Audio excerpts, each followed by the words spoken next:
Hi folks, and thanks for clicking on this video. My name is Phil, and this is my Nerdyverse. Now, if you watch my previous haul video, you will see that I picked this up. This is the TMNT, the IDW collection. This is volume 1, and I did say on that video that I am going to commit myself to buying, reading, and reviewing each volume from this series. So, I've said it on the internet. I know there are tons of other reviews on this series out there. Because I've said it on the internet, I have to do it. So here it is. Stick around. So the book itself, it collects issues 1 to 12 of the ongoing TMNT series. It also includes the Raphael, Michelangelo, Donatello, Leonardo, and Splinter micro series one-shots. The main story is written by, with TMNT co-creator Kevin Eastman, along with Tom Waltz, and the art is mainly done by Dan Duncan. Now, the one-shots are written and drawn by a host of other creators that I've admittedly never heard of. And the main cover of the book obviously has Raphael on the front cover, and also Raphael on the back. Now, it's obviously all red, the spine's red, the wee ribbon, which is a nice touch, is also red. The spines are really cool, and I'm sure you've seen these in people's collection videos, that they kind of have this kind of like katana handle wrap on their spine, but I didn't really like the TMNT written here. I don't know why it didn't stand out for me as much. Listen, maybe I'm being pedantic, great word, but it's just, I feel like if they were maybe white and were more stand out, it's just my preference, I suppose, really. But the book overall has that kind of premium feel you'd expect of an oversized hardcover. Obviously the oversized art, the good kind of thick quality paper. One issue with my copy though, and I stretch all my books no matter how small they are, so I've stretched this spine 2 or 3 times, as I believe you're meant to stretch it. And if you could see here, there's the eye, so you're getting, like, you're not getting any gutter loss really, but as you can see, like, compared to the spine on the actual hardcover itself, it's a bit wonky, it's a bit lopsided. It doesn't take away from reading the book, but I do kind of worry that maybe longevity of this book, if I read it multiple times, that maybe it won't withstand it. But it's only time will tell.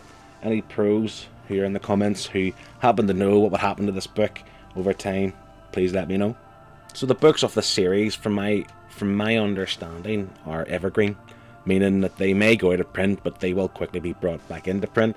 For example, the copy I have here of issue 1, or volume 1, is actually the 9th printing from December 2020.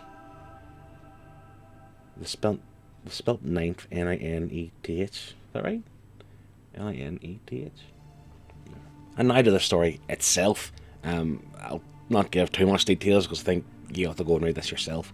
It very much centers around kind of reincarnation, where Hamato Yoshi and his 4 sons are slain in feudal Japan to then be reborn or reincarnated as Splinter and the 4 turtles.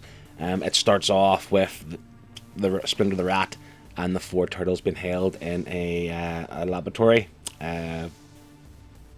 Baxter Stockman's laboratory, and through being tested and prodded upon, pumped with some sort of serum, but then there is a break-in and an accident occurs, and they're kind of covered in a mutagen, and obviously that's how we get the turtles.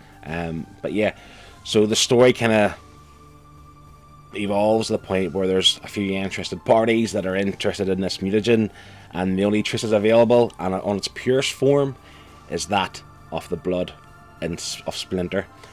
So people are obviously hunting them down. If you're like me and you're a fan of the 80s cartoon, I mean, you've got some of the main players here. You've got April O'Neil, you got Casey Jones, you got Baxter Stockman, Krang, Shredder, the Foot Clan, and the story of the first volume is very much it's a clever way of bringing them all together. Interestingly, in this, like, April O'Neil isn't a reporter. You know, there's no Vern. You know, there's no Bebop. There's no Rocksteady. So, if you're a fan of these stuff, like I was, you know, it's not like a complete retelling of that. It's its own kind of thing now. I've never read the kind of original Eastman and Laird Mirage comic stuff, so I don't know how much was pulled from that into here. So I mean, it is what it is.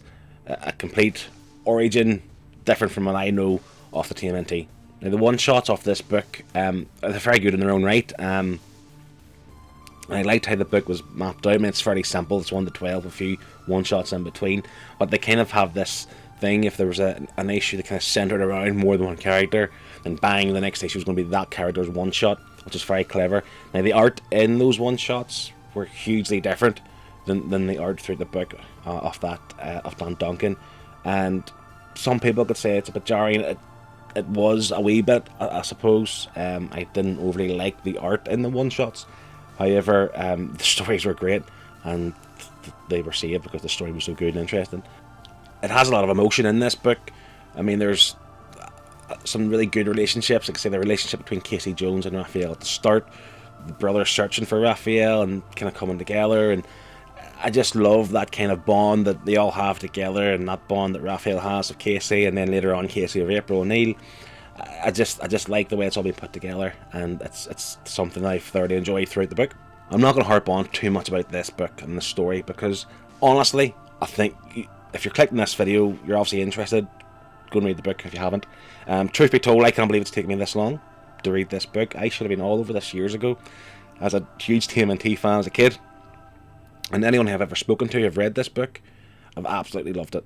I've yet to speak or meet somebody who has read this and go, it's alright, it's not that good, it's pants. They've all really enjoyed it. So I'd highly recommend this book. Looking forward to the next 12 volumes. I think they've only recently released volume 13 in the last weeks, months, whatever. So yeah, stay tuned for that, because I am committed. I'm going to read and review volume 2, which you see here, right up to volume 13, and then the other volumes I bring it later on. So that draws a close to this thrilling review of TMNT IDW Collection Volume 1. Thanks for watching. Please consider hitting that sub button if you haven't already. I think I'm approaching 300. Please give me a little thumbs up. It's always much appreciated. And yeah, thanks for watching, and I'll see you in the next video. Thanks.